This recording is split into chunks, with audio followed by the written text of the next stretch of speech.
Okay, we're live, guys. It's happening again. Sorry, we're a little bit late, but we're on. We're just going to make sure that our tech is running smoothly, and we'll get into the dialogue. Sorry for our delay. A few, as usual, tech stuff going on, but we're here. Awesome. Have you guys shared? Are you ready to go? Yep. Awesome. Ready. Perfect. We're here. It's happening. It's so exciting to have you both on here, Lisa and Beck.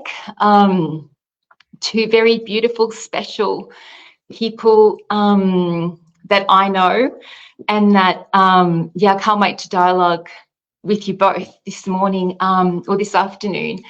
One thing that I love about you both is that, I was thinking, how am I going to introduce both Beck and Lisa, and there's one quality that you both have, and that is you are like lovers, like extreme lovers, and like I've seen you both. I was with Beck in Coolangatta, and I was just watching the way you loved people, honestly, like this unconditional love, and I was thinking, wow, the way she loves is just so wild. And like, I know I'm not there yet, 100%. I was just watching, and it was the most beautiful thing. And Lisa, I know I've said this before, like the way that you love the body, that's the very first thing I noticed about you, and that's a beautiful thing, is that when we can love well, that's where we want to be. And that's what we want to embody. It's the love, the unconditional love of the Father,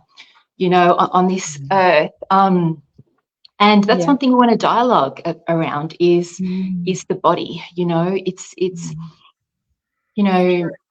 the body of Christ, like right here on the earth, who we are as the body, what we carry, what we embody. And that's something that we're going to be chatting about today. And we keep talking about this, is that we're in a time of transition. The body is in a time of transition. The earth is in a time of transition. And I just think it's important that we give language to that, And one thing that I want to start with, Beck, is on your bio, on your profile page, it says that you are a transitionary.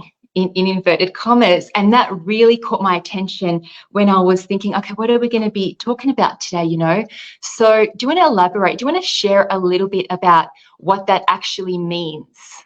Because it's a beautiful word, and I think it's going to set a bit of a scene for us in this live. Yeah, sure. To me, it's coming into that phase or age where that we're in a flow state. So we don't have to anchor ourselves to the known anymore, and to the things that we've kind of, kept ourselves in for security and safety's sake. And we've actually, I'm just going to talk personal here, but I've actually, in my life, have anchored myself to certain frameworks of thought that I felt like were going to keep me safe. But, one of the blessings of age is that you get to the place where you just don't care. It's like, so what? Who am I trying to impress? Nobody, actually. And so we've all, and I'm sure you could all relate to it. Everybody watching can relate to the fact that we all go through many transitions in our life, through parts of the stop and the starts of chapters and stories. And, we've all, well, I used to say I used to call it changing my hat, and I often changed my hat and moved into a new stream or a new flow. But in the recent years, maybe, I guess, let me just go back to me being a transitionary. I love being a catalyst. It's one of my driving forces for people, like you were saying there. And so it's, if I can help people transition out of one state which is not serving them and into another state of their new creation self and who they are in Christ, and their identity and their authenticity, and if I can help them shift across, that's a real blessing. I'm kind of a bridge, I think, as a human being. But also in my own life, there's been this massive transition that happened around 8 years ago. And at the time, it felt like everything crashed because I had a burnout, and I had previously been operating in a revivalist ministry, international, but I had this burnout, and now I call it being arrested by Jesus. Yeah. And it was a time of really deep transition in so many different ways, specifically coming into the chambers of his heart, and just, you know, going in through the Song of Songs and finding myself in a really, really deep heart space there. And from there, that's when I began to, you know, learn new language around things that we'd always known, but with the new language, it creates a new culture. So yeah, I won't go on because I know Lisa's got heaps to say and you've got heaps to say, but just in that transition space, I feel like I'm always there now. I'm, you know, in the journey of what I believe. There are a few staples that I will never let go of, and that is who Christ is, and the Father, Son, and the Spirit. They're the staples I'll never let go of. But as far as, you know, what I believe right now, it's a part of the love journey, and I'm okay with shifting to another space in a month as the Father enlightens my eyes to new understanding. That's right. Over to you, girls.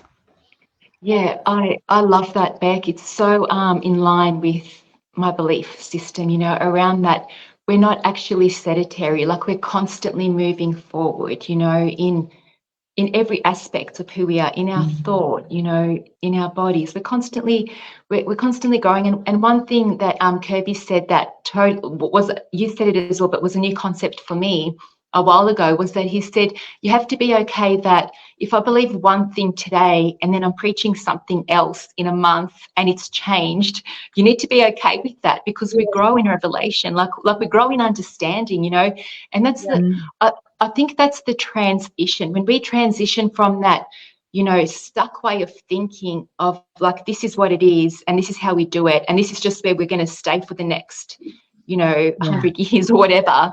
It's moving into that flow state of like, we're now, you know, in that flow, in the love, you know, and we're moving forward to wherever, you know, the Father wants to take us, you know. And that's a beautiful thing. And it does come with, sometimes with age, but it comes with that heart stance of, I no longer mind what people think of me anymore. There's, you know, it's that letting go of others' opinions in order that we can start moving into destiny, which is where flow actually happens, you know. So I love that. Lise, do you want to share a little bit around transition or your I love so much what Beck was saying, because it was 8 years ago for me too, actually. That massive transition, and I really hear what you're saying about burnout and breakdown and stuff. I had a massive, that was actually my last nervous breakdown, was 8 years ago, and I'd had 4 in my life, and that was the last one. And it wasn't through church or anything, but it was a culmination of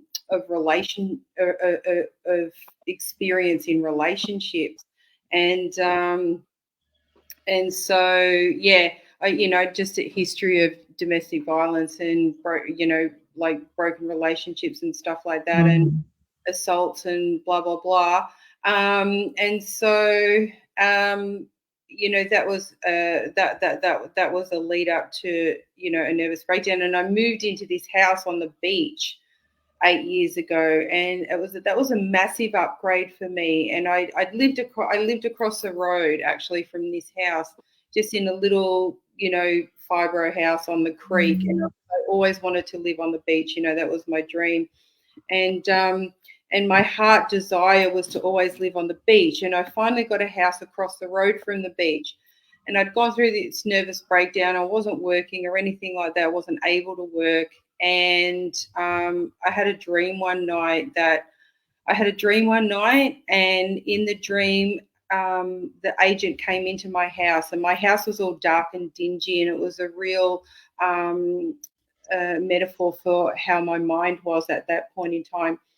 And I said, "What are you doing here?" And I was kind of like in this spell, under this spell. And she said, "Don't be afraid." She said, "The landlords have sold the house and you've got 30 days to move out." And I started freaking out, going, "Well, I don't know where I'm going to go," and blah, blah, blah. And I'd moved house every 2 years since I'd left home at 15.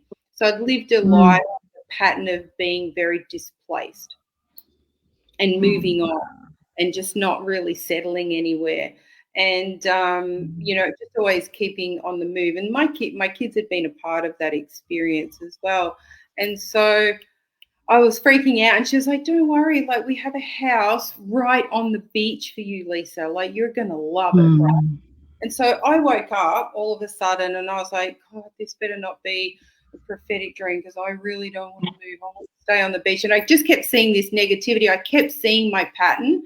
I kept seeing my pattern of, "Oh my God, I'm going to have to move, and I'm going to have to look for another house," and all this sort of stuff.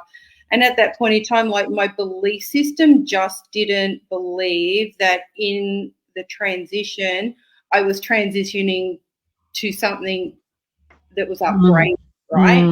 And so I woke up, I dropped the kids off at school, got the mail out of the mailbox. There was a letter in the mail saying, "You've got 30 days to move out. The landlords have sold the house." And long story short, that day I was walking to the landlords to have it out with them. And this house that's right on the beach, they were moving out. And anyway, I won't go into a long story about it. But anyway, I've been here for 8 years. Wow. So that was like the beginning of your transition. That was the beginning of a major transition in my life. And it was at that time I began to really change the way I saw how God felt about me. Yeah. And I wanted to truly make it intimate, truly make it an intimate experience, and truly embody and have this feeling incarnate me. I wanted to take this experience and this knowledge that I'd had about God be in me and of me, right? Yeah. And when you said, Vesna, how do we embody the body? Like, how do we embody it? I literally would lie on my bed every night and rub my body. I'd physically rub my body, and I still do this sometimes, which is why I don't have a problem. Sunbaking in bikinis in the sun and all that sort of stuff. Like, I literally would rub my body, I'd rub my fingers through my hair, and I'd just say, "I love you, Lisa. I love you so much. You're so beautiful. You are so worthy. You're so precious." Yeah. Because I didn't have people like that to me. Yeah, that's right.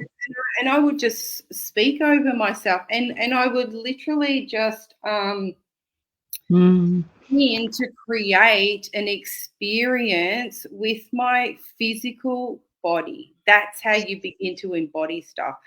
And I've been doing this for like 8 years now, right? Yeah. And so I'm super aware and super sensitive viscerally with the experience of the body. And so you cannot not have a love and a thought and a passion and a heart for the spiritual body if you're even despising your own physical body. Like, I know we've kind of gone another and like off on a little bit of a tangent, but I have to bring that in here because so much of us theorize what the love of the body is, and we theorize what embodiment is, but then we still don't appropriate it to what it looks and feels like to us. Yeah. Right. And so they just still become beliefs. They still just become a theology. It still doesn't become incarnation. And incarnation is a name it always has been and always will be, and it never won't be. Right. Yeah. And so that's been my experience of transition, and that's happened over the last 8 years, and it just keeps going and going.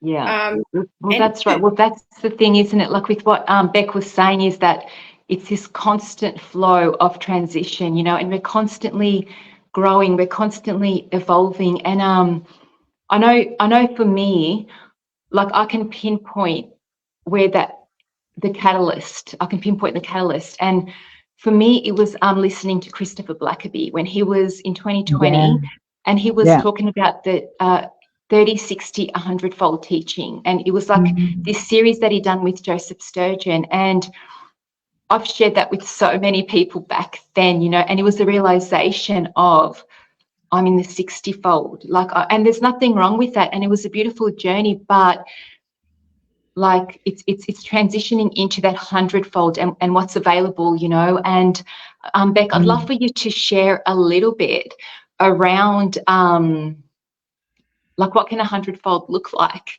You know, what's that life that, you know, is found in wonder, you know, that's found in love, that's found in like endless potential, you know. I know that you have got a bit of a theory or a bit of a revelation on the 0 point field, which I really want you to share, because I really feel like, you know, that's a word for us as the body right now, and I really believe that it's just going to open things up for us, you know. So yeah, sure, I'd love to. It's a very fresh word for me. But before I just jump there, I just want to jump back to what Lisa said before, that the Father actually asked me a question which blew me away at one point, going back several years ago. And he said, Rebekah, how can you fully love the God within if you despise the host of the God within? And when he said that, it was like, whoa. And he said, do you love yourself as Christ loves you? Wow. And it was just a complete head spin, because, you know, we always think about, yes, we're forgiving everybody else, and, you know, we want to love everybody else, but we haven't actually seen the work of the cross that applies to our soul being healed and cleaving to our spirit, and then manifesting the life of God from that perspective. And so there's a whole lot of stuff that I have to say on that, but I really agree, Lisa, and I think we've got to go deeper to go higher. Absolutely. You know, we've got to you say that. You say that. Yes, because if we don't heal our own soul and heal the fractures of our own soul, we haven't even got internal union. So it's like, I call it disunion. I call it soul disunion. And when we bring the healing together in the parts of our soul that have been fractured through trauma, then every part of us can see the face of the Father.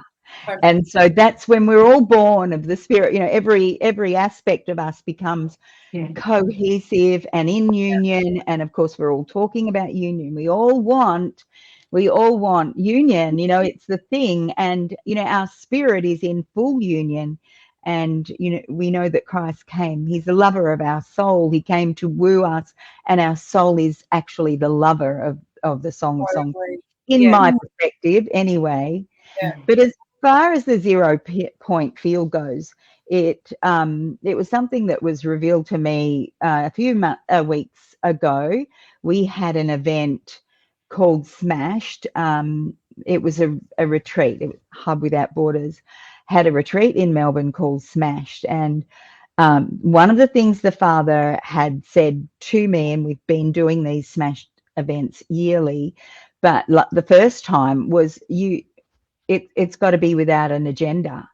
There's not going to be a TP model here. There's not going to be the leader, and then there's going to be no hierarchy. The deconstructed church model that I think the church is transitioning into, and I know that there are many churches like you guys, churches that are not built on that hierarchy model, and you're remodeling what that looks like. So anyway, I was not allowed to have any agenda, and that was all good because it just meant I didn't have to get into works and striving and try and find out what the good thing was to say. But as it got closer, I started to feel anxious because there were people coming, and it wasn't just about me, because Maureen Lisbon, a very precious friend, was hosting this event and created the environment. Anyway, she didn't invite me. I'm going to have to send her a private message. You will. We would have loved to have you there. Anyway, so the only agenda that we had was what time is lunch, what time is morning tea, what time is, the next meeting. It was nothing to do with who was going to speak. So it was that round table model of let us see what the Lord will do. And I believe that is the transition place that we're all coming to, is that we understand and know that we only have a part, but we don't have it all. We can't have it all. And the beautiful thing about hearing from everybody is that we're able to draw out blueprints that we never would have from the realms of heaven and into manifestation or into the earth realm for understanding, just by weaving in and out with each other, like we're doing right here now. Yeah. Anyway, as I was coming on the plane, and I'm like, oh, Father, it's getting closer, and, I've been flat out busy, and okay. And I just turned my eyes over the group, just saw them in the spirit. And as I was watching everybody, I just heard these words, 0 point field. And I was like, say what? 0 point field, fancy God talking science to me, somebody who is not science minded, but it sent me on a really deep dive. And as I began to understand what the 0 point field is, what you said earlier, Vesna, about this transitionary place, this point of nothingness, anyway, I'll just read a little bit of what I discovered it to be. The Father showed me that it's the dawning of Christ consciousness. He said, it represents the spiritual community together. We are one. It's that place of union. It's the place of mystery. It's the place of the mysterion Paul talks about. It's the mystical spirit journey, but it's the meeting place of total oneness, because it's a state of perfect resonance. The 0 point field is the resting place for the everlasting now. It's where all the energies from everything that has gone, everything that was, everything that will be, and everything that is now is resting in this point of absolute stillness and zero. Like it's the scientists have discovered the 0 point energy by seeing that there's a kinetic energy that flows underneath this energy point of the 0 point. Now I'll make that a little clearer to you in a minute. It's the place where all possibility and improbability, it's simultaneously the absence of all possibilities and the presence of all possibilities, and it represents infinity. And I'll explain to you how the Father revealed to me what it is. He said to me, you need to make room for the zero. And this is what we actually did in this gathering. It was like we submitted fully to nothingness, if you know what I mean, and yet everythingness. Yeah. And we came together without agenda, and we just waited on the Lord to see what he would say. And the Father said to me, at creation. And I'm like, yeah. And he said, when I hovered over the void. Yeah. That's the void. It's a place where everything is still present, but not yet seen, because all it took was his word and it exploded. So he also said, and when Jesus went into the grave 3 days under, according to our interpretations, and what happened within that 0 point field, it was really the place where that all of the age of life, when the resurrection of Christ, when he was resurrected, he unleashed the age of life, and everything was transmuted into the law of the spirit of life in Christ, and everything was set free by that act from the law of sin and death. It's the finished work. It's the finished. It is done. I'm sitting in the reign of grace. It's the brooding space. It's the space of, just brooding over. It's the in him before the creation of the world. That's that place. Because nothingness means nothing means no thing, but no thing doesn't mean a lack of, it simply means the potential of all. Exactly. That's what nothing means. That's so it mean, nothing doesn't mean a lack, it means potential.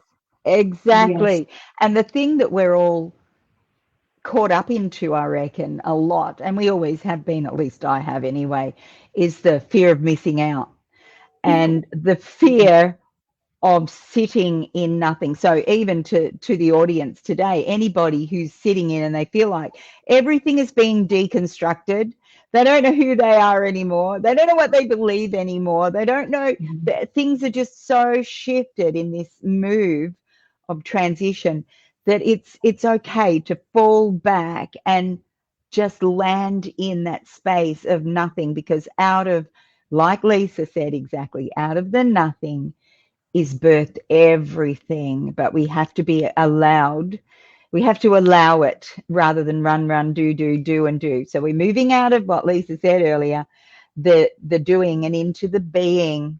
We're moving out of that mindset, which is a religious mindset, to keep us driven and works orientated, out of rest, keeps us trying to run ahead of the game, rather than being willing to fall back and just ferment in that process and allow the composition of who we are to be completely transformed in that moment.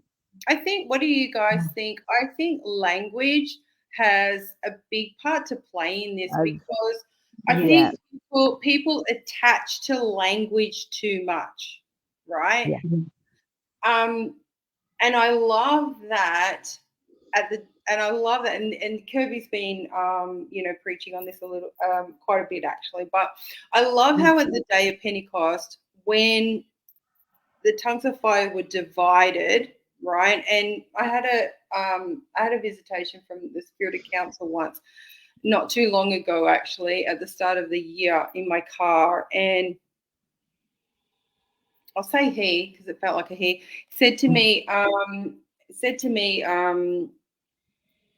the Holy Spirit speaks everyone's language. The Spirit of Counsel speaks everybody's language in the language that they understand. Counsel speaks. And I feel like we want to attach to language so much because we want to attach it and connect it to our old preference systems. And even that has to go, because language, I don't believe that language, we have to reassign our meaning connecting with language, because that needs upgrading. We don't need language as much as what we think we need language. Yeah. We actually need to activate our sensory gift more than our auditory and language gift. I believe that our sensory needs to be more activated, because that's the upgrade in understanding. That's the upgrade in knowledge. We don't have to say too much. And I remember this was something that God was really speaking to me about in Sri Lanka when I was ordained. And so the time of my ordination, I was in Sri Lanka. Really speaking to me about. Sorry, can you hear there's an echo. Yeah. Nobody needs to hear my voice twice, I can tell you that. I can. Is that one of you guys? Is one of your second device on? That was me. It flicked on, so yeah. I turned it off. Yeah. That's right. And so God was really speaking to me specifically for my ordination, because I'm somebody who likes to communicate a lot, and I like effective communication. And when I was in Sri Lanka, I personally didn't, feel like there was much communication going on, and yet there was. I was being hugely challenged on this, because God was specifically saying to me every day, you need to upgrade. You need to be upgraded in your level of communication. Yeah. And Esther and I talk about this all the time. We love this. We love this because I've just like switched over to this now, right? Yeah. It sounds woo-woo, and I know, and like it's not. Don't jump onto my language when I use this word, because I actually don't have another language to use for it right now. Yeah. I just want to know what's wrong with woo-woo anyway. Yeah, because the language is like telepathy and osmosis. That's the words that come to me, right? Yeah. And so we need to kind of upgrade to this. We need to just know. Yes. We need to know. And the word know, not by intellect, but by intimacy. The word know that Adam and Eve had together. Yeah. They knew each other. Like I just knew. There's an intimacy in knowing. It's not a logical, knowledge. I don't even have the words to explain that, but if you can sense what I'm saying, that's what I mean. Our language needs to be upgraded to that. Our communication needs to be upgraded to that. And I feel like this is a part of the body and a part of the members that needs to I guess be transitioned into that way of operation. Yes. And to move out of that old way, like you have to understand me and I need to understand you for us to move forward, and we need to come to an agreement, and it needs to be the same, and like that is just so laborious and boring and old, and it's tiring, and we don't have time for it. We just don't have time for that. That's right. Language creates culture. So wherever we've had old culture, the language has to change for a new culture. Right. Sorry, Bez. No, you go. No, that's fine. I love listening to you because you're actually both so similar. You come from similar kind of therapist understanding, and you're so knowledgeable, like in human development. So I'm loving listening to you both express, this new era. It's quite beautiful. I think, the language that you girls carry is the new. It is the new era, and I even believe that there's new language that needs to be created, for us during this time. For us to even understand what is happening, because there's such a depth, of what God is pouring out into this, into us, for us to be able to express it correctly. There needs to be a new language, and I totally agree with what Liz was saying with the osmosis. Like, I mean, that's not woo-woo, that's actually science, and we're beings way beyond our physical, way beyond our emotional, like that we've even yet to discover ways of communication, So I think, one thing, like on a practical level, because I know we're both, you're both talking about coming to this place of really what we're saying is coming to this place of stillness. You know, it's coming away from that old construct of, you know, like the fear, like Beck said, the fear of missing out, or, you know, having to agree with one another on every little thing. And it's, you know, the construct of what church actually looks like. And, you know, I mentioned earlier, like coming to the revelation of, oh, I'm operating in the 60-fold, which was a construct of endless meetings. You know, it was a construct of this is what makes me a good Christian, and it was X, Y, Z, and that varies from every church and every denomination, you know. Why don't we chat a little bit? Lise, how long have you got? How long have you got? Yeah. Yeah, okay. I actually have to change locations. So what I'm going to do is I'm going to get you guys to chat, and I'm going to just turn my camera off and go for a little wander to sit elsewhere, because the room that I'm in is getting closed. That's what the distraction was earlier. So so I'll let you guys chat. But why don't we just chat on a like personal, like just personally, what both of you have actually done to like create a culture within your own communities. Like, you know, I know that Hub Without Borders is like this, the most beautiful community of diverse thinkers. Like there's so much intelligence in there, you know, and I know as well, like with WOW, one thing when I came in was like, I can say anything I like and no one's going to bat an eyelid, you know, which was something that I wasn't used to, because I had to be so careful. Well, you know, of every word that I said, you know, or of my opinion or of my revelation. So maybe we can just chat a little bit around, just while I change locations. I'm going to turn my camera off, but I'm still here, okay, about how you created a culture and gave freedom, like for others to come into, to completely be themselves, you know, without judgment, like, and to see that the full manifestation of sonship, you know, in each individual. Awesome. And I'll see you guys soon. Okay? You are relieved of your duties for a moment. Thank you. I'll see you on the other side again. Okay. And you may go to the toilet while you're at it. Yeah, exactly. Beck, I love how you were saying that, because you say the word deconstruct and I say the word reconstruct, and yes. And which is why I said language, because I know that I used to get so offended by the word deconstruction, and like as I, you know, as months and years go by, I just go, but it's just language. Do you know what I mean? Like who you know, like you just have to, like sometimes you just have to stop and just pause in the nothingness, and pause in the no thing, and just go, wait, what's the potential here for understanding? Because otherwise if you come to conclusions, and I heard Fiona say this the other day, and I was just like, wow, this is so intelligent, so bang on. When you jump to conclusions, and her and Kirby was saying, it was actually a part of the mystical marriage seminar, which was amazing. When you jump to conclusions about somebody and you make a statement, you close it down.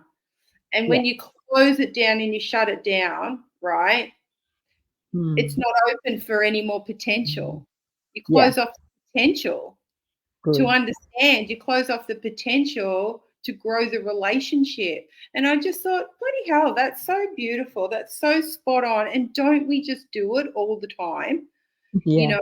And I just, and it's crazy. Like, this is how we're interacting. And I just feel like we're on this beautiful trajectory where people like you and I and Vesna and many more like us are just even loving enough and kind enough and brave enough to come together and have, you know, just really kind-hearted conversations together, regardless of, you know, which direction, you know, like we're going in. I mean, and how cool is that? You know, one member can be flailing in this direction, another member can be flailing in this direction, but we're all still moving together in the same direction.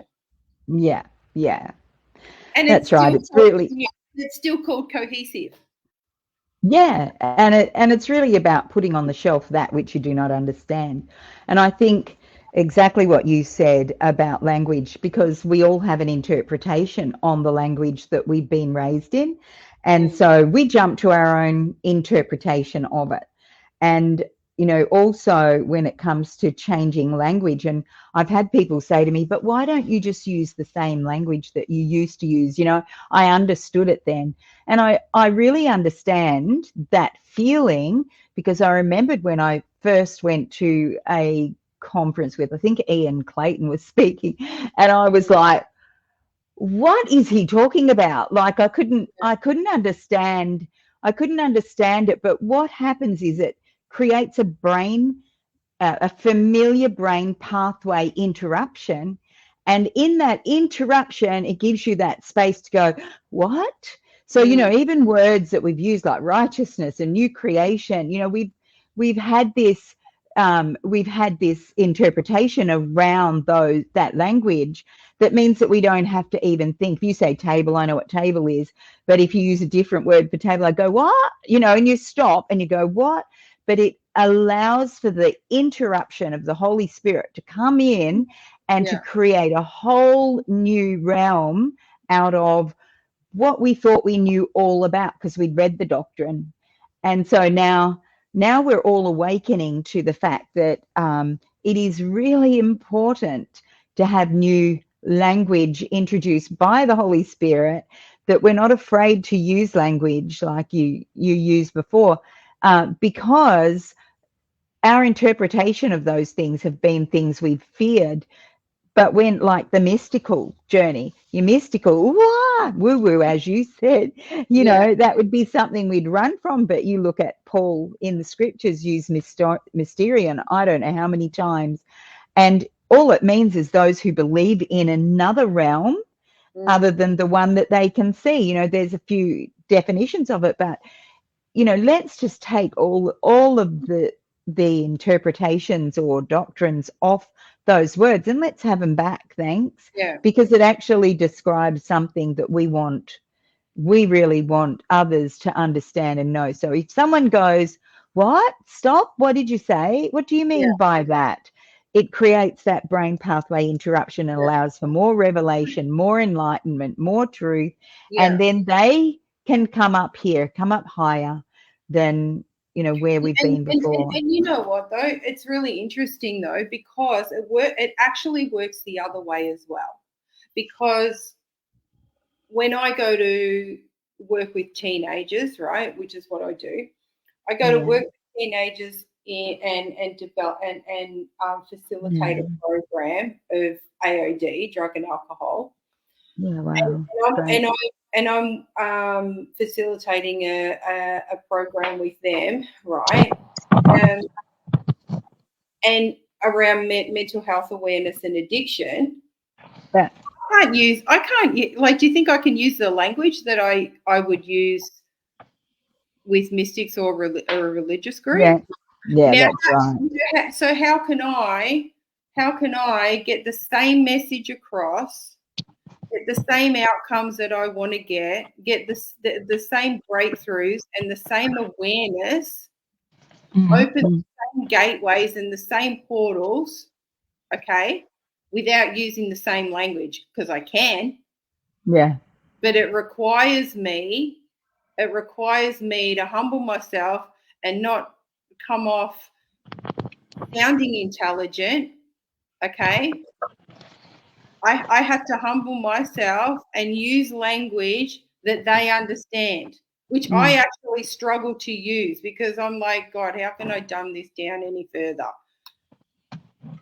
And I've got to pull language from somewhere. And I mean, and I'm not very intelligent like that. Like I can use some pretty dumb language, like pretty baseline, basic language. But you know, but these are teenagers, so I've got to use a whole other language set and language skills. Yeah. To get the outcomes that I need in them. But I honor them. and God has sent me to serve them. And God has sent me to that body of people, right? That's right. Yeah. To minister to. So I have to be the one. That humbles myself and changes. I can't go in there as some mystic. I can't go in there as a minister. I can't go in there but I've still got all the information. I've still got the answers. I still know how to get outcomes, right? But I have to humble myself because He sent me to serve them. Yeah. And I think this is the other transition that we need to make as well. Yeah. You know what I'm saying? Yeah. And I don't think we understand this enough. Yeah. We are very much in the world for an absolute purpose. Yeah.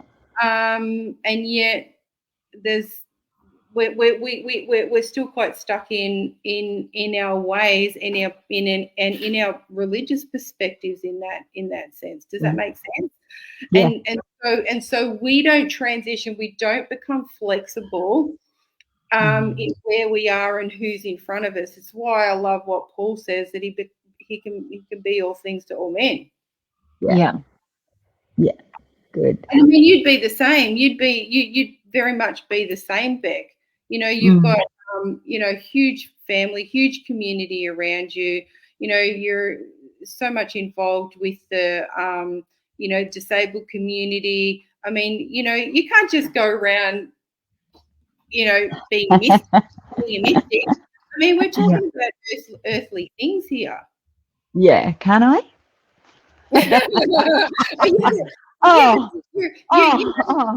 exactly. You know what I'm saying.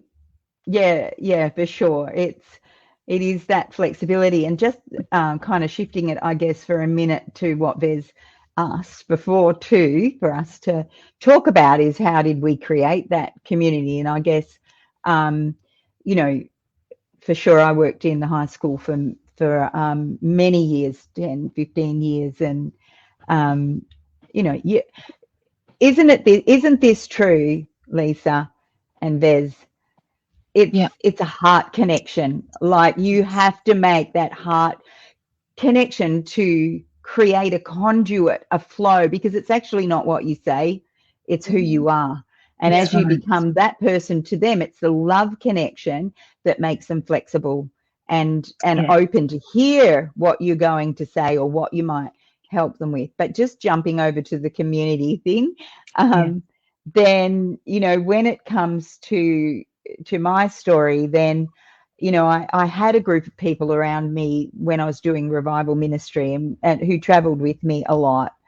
And there was a core of those that when I had my burnout and I shifted hats, took a whole heap of hats off, in fact, resigned absolutely everything, then, the Father said to me, just gather together with those who are seeking for the more. So there was only like 8 of us then.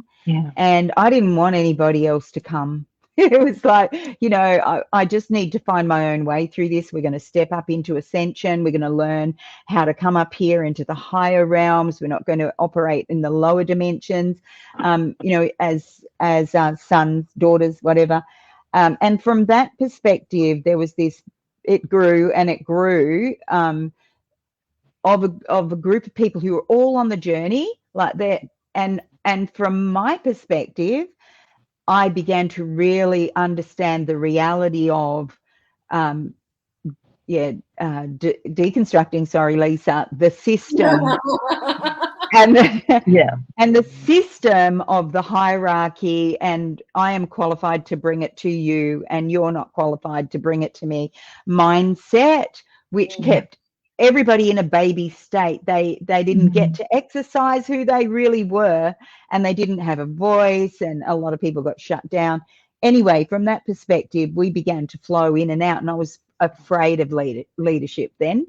It was like, no, I don't want to go back there, only because I wanted to be in the new. It was more like that. It was, rather than me thinking it was a bad thing, it was more like, I really, really want to be lifted up into the higher consciousness realms of Christ, rather than what I had been before. Anyway, then COVID came and we moved from local.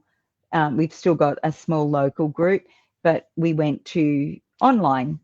And from there, you know, I always say this, and I say this to all of the hubbers.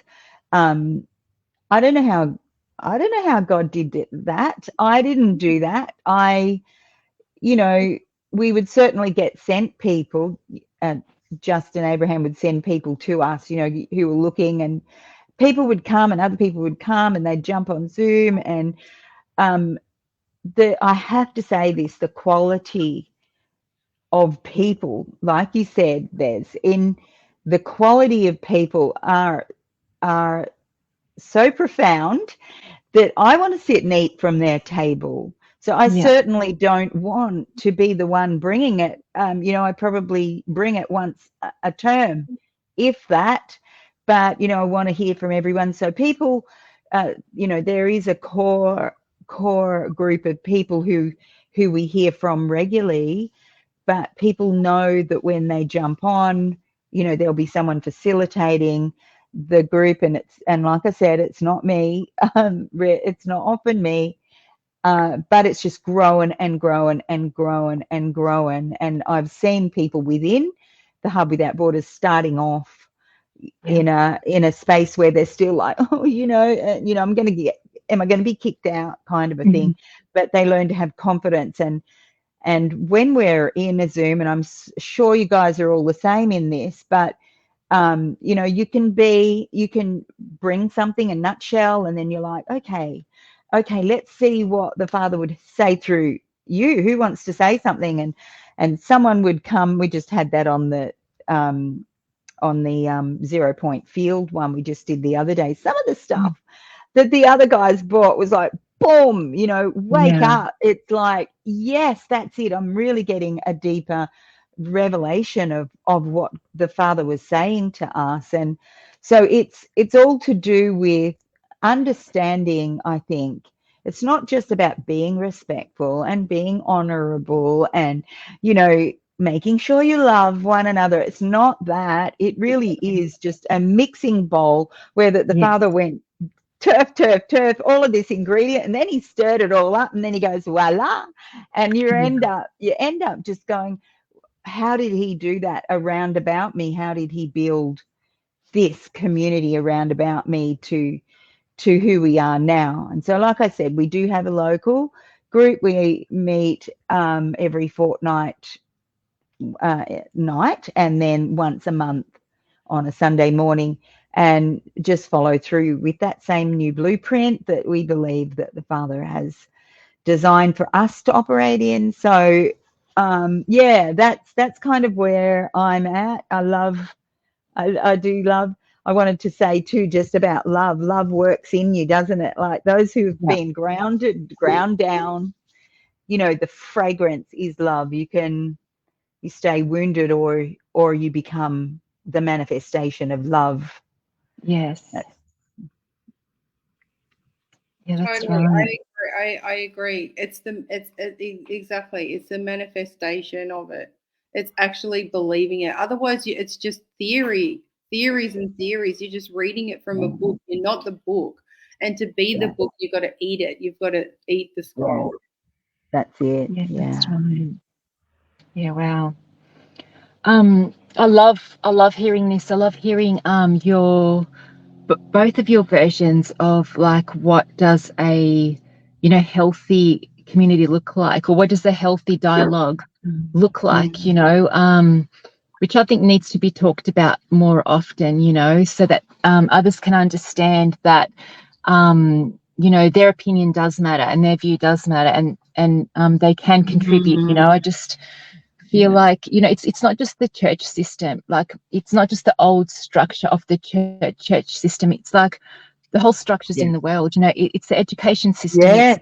All the other systems that have like contributed to where we're at, you know, and I suppose this is the deconstruction and now the reconstruction of those structures. We are really in a process of reconstruction, it's the rebuilding, you know. We spoke about this last time, right, on the live Yeah. last time. I was just about to say, because when we get that right, okay, when we get that right in like really truly seeing the love for one another, okay, then we can hopefully, because this is really the goal, is to love the world, really see that outside of our own little Christian club, there's a whole world that is worthy of honor, for starters. That's true. That we need to stop discrediting, for starters. And like I know this in the agency that I work for now, like it's just been mind-boggling, really, to be able to see coming into a whole agency. Oh my goodness, just their stance and their benchmark on diversity, their benchmark on respect for people. Like, I haven't even seen this in the church, to be honest.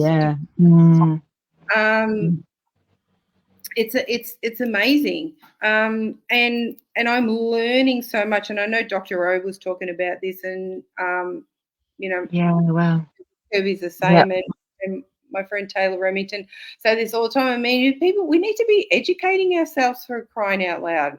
We need to be educating ourselves, like, just get out of the Christian bubble. You know, there's a whole world out there. There's a whole universe out there. There's a whole cosmos out there.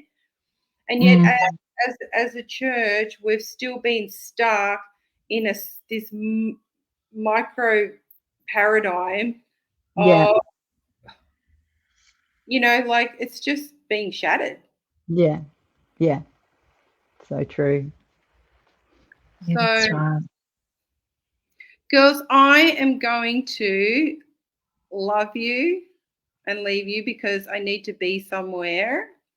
And I'm going to leave you, beauties, to continue the conversation. I know we started probably a little bit later, but I really only had an hour, so I'm going to leave it to you guys to continue the convo. And trailblaze out of here in a blaze of glory. It's been great to meet you, Lisa. I've heard a lot of really great things about you from mutual friends, and same with you. And I love, oh my God, I love scrolling and seeing your gorgeous family and your beautiful boys. Oh my God, what a laugh. Yes, that's right. I didn't realize that you guys hadn't met before. I thought you guys actually knew each other. No? Wow. Yeah. I'd seen Lisa on with you before, and I thought, she's a firebomb. And but it's good to meet you, Lisa. We'll meet up one day, I'd say. Oh, definitely. I'll see you in Majora, because you're good friends with a couple of good friends of mine. So and Chris and Del. They're good friends of mine. So Bess, I wanted to thank you for just setting this up, because it's such a great dialogue to have, and I love that you thought about it. Two different people from two different members from same body, just awesome. I love it. More of these discussions, I say. I think so. Oh, good. I think so. Good. Well, thanks, ladies. Bye. Love you, Lisa. See you. Bye. Bye. See you. Awesome. And then there were two. It's just us. Yay. I did not realize that you and Lisa had not met. But anyway, it really was a nice connection. So we'll wrap it up soon as well, because we've been on for about an hour. But I was just wanting to give you an opportunity, just coming off the back of Dr. O. The live with Dr. O, he was here in Australia on the weekend, and we were just happened to go. It was a very spontaneous, everything was very spontaneous. It's just the meeting opened up on the Saturday, and it was just wonderful to just go and just sit, you know, under his teaching. And then, you know, we done the live with him. I know you were on there as well on the live last week, which I just think was just such a profound word. Like for Sydney, it was a profound word for Australia. Just to wrap it up, Beck, because I know that, like, you know, just to honor you as, you know, on a mother, like in our nation, that is actually quite governmental, you know. And is there something that you would like to just say, just to release, you know, just over our nation and into the culture of, you know, where we're at the moment, just to end with? Yeah, I would have loved to have seen Dr. O, but it you know, conflicted with something that I'd booked for ages. But you know, I guess the one thing that I have also seen, it's all part to do with, or came out of, the 0 point field, and truly gave me a major shift with my lens when it comes to just looking around and what I see. Okay, so so I just call it the awakening of the dawn. And I came to understand that, you know, from the moment of the resurrection, that was when Christ released the kingdom, which is a new Christ consciousness field. And within that Christ consciousness field, there is enlightenment, there is truth, there is awakening, there is this sudden, aha, I was blind, but now I see. You know, that scripture that says those who are living in darkness have seen a great light. And I saw the rising of this dawn spreading at a pace that was so increased. And as I was watching it, I could see the sea of Christ consciousness, which looked like a field of like sparkling sea. It was a sea, and I could see that the Christ consciousness that was released, and which is the kingdom, which is the age of life, which is also the reign of grace. You know, all of what Christ released in his resurrection had over time spread slowly, if you like, because you're looking back in historical stories, you'll see that you know, let's say UK and the wars in UK, and they were fighting on behalf of God, and they were slitting throats and murdering, you know, they were actually unconscious.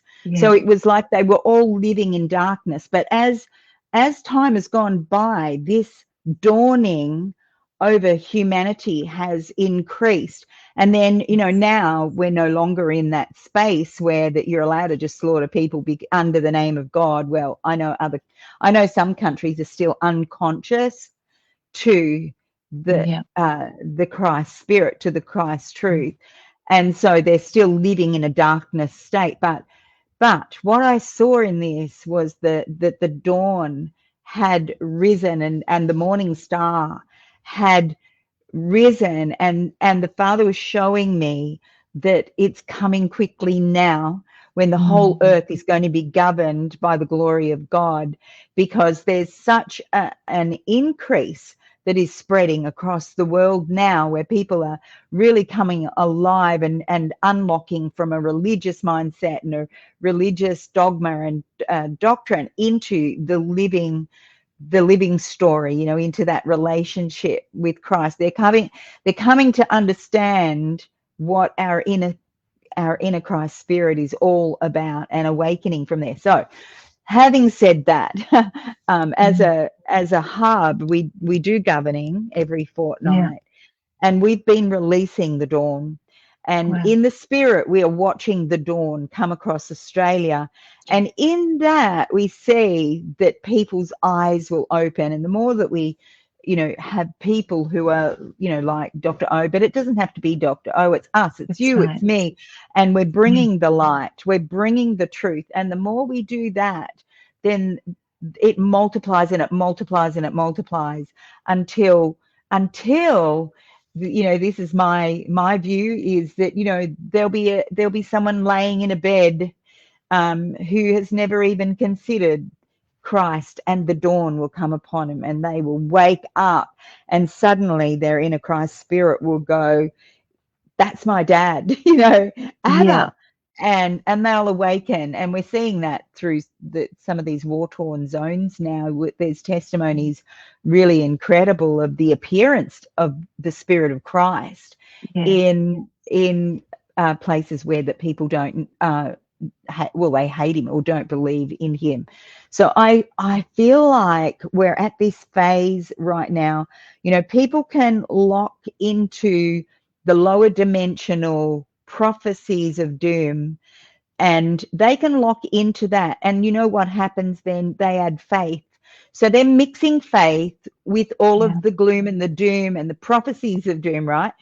Yeah. But as sons and daughters of God, in that power that we all carry, if we lock into seeing what the Father is doing, and the dawn is spreading across the earth, the vast mind of Christ is coming alive in conscious awareness, then we can see, then we add our faith to that, and you know, we are then locking into the things unseen and into the realms of the unseen, and we're pulling it out of the unseen and into the earth. So I said the other night, I feel like I have to be almost in this hypnotic state of just going, wow, God, wow, God, wow, God, wow, God, you know. And Justin Abraham always brings it up too about, you know, I don't know how many countries have now got pure running water that they didn't have before. And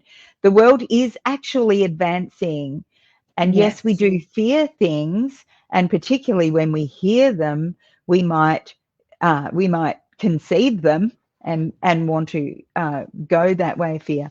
But I don't live there. I live in this, wow, let's just see what God's going to do, and just live in the awe and the wonder and the wow of God. And I believe I believe that the day is not far away when the world will be truly governed by the kingdom of God and the appearing of Christ. You know, and the government of peace will be on his shoulders, and the earth will transform and align back into its right and divine design and divine order. Yeah, so that's where I sit when I often, when we're praying for Australia, you know, we always make sure that we center ourselves in love. Doesn't matter whether we're happy with what's going on or not. It's like, let's find the perspective of love. And, you know, I often feel this nurturing towards our nation, you know, to pick it up like a baby and just speak loving and comforting words to our nation. But yeah, that's probably where I'm at the moment about that. Wow. Thank you for sharing that. It's quite beautiful, and it's quite profound, you know, what you just shared. And actually something as well that Justin, you know, you mentioned Justin Abraham, and he talks a lot about actually, you know, it's just a matter of changing our perspective, because, you know, when we look at things like you said, and it's gloom and doom, and there's, you know, where the world is a bad place, and there's so much, you know, negativity happening, when in actual fact, when you look at the facts, we have never lived in a better world in all of history. You know, just with our health standards, and, you know, with, you know, our living standards, we're actually at the best place we've ever been in history, you know. So, you know, when we can just slightly shift our perspective and live from that place of rest, you know, where actually our nervous systems are rested, when we actually feel safe, and we actually, you know, do actually live in a world that is progressing like at rapid rates, actually into goodness. You know, we're actually, as a human race, moving into some really great times, you know. And when we can actually govern from that place of rest, you know, our whole being gets realigned, and you know, comes into a place of divine health, you know. So I love your perspective, you know, and I know that we can definitely, as the body, learn from that, you know. And I honestly love what you guys do with at Hub Without Borders, you know.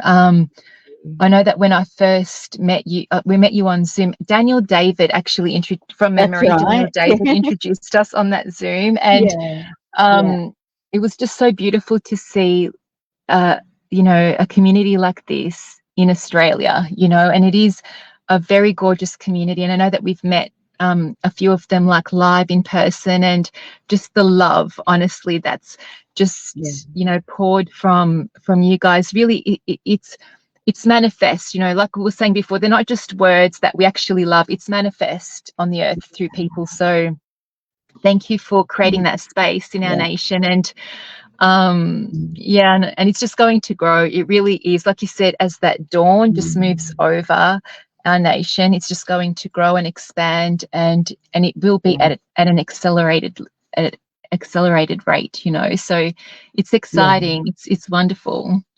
And it's a beautiful thing when you meet someone, like when I met you, it's like, I'm going to keep them.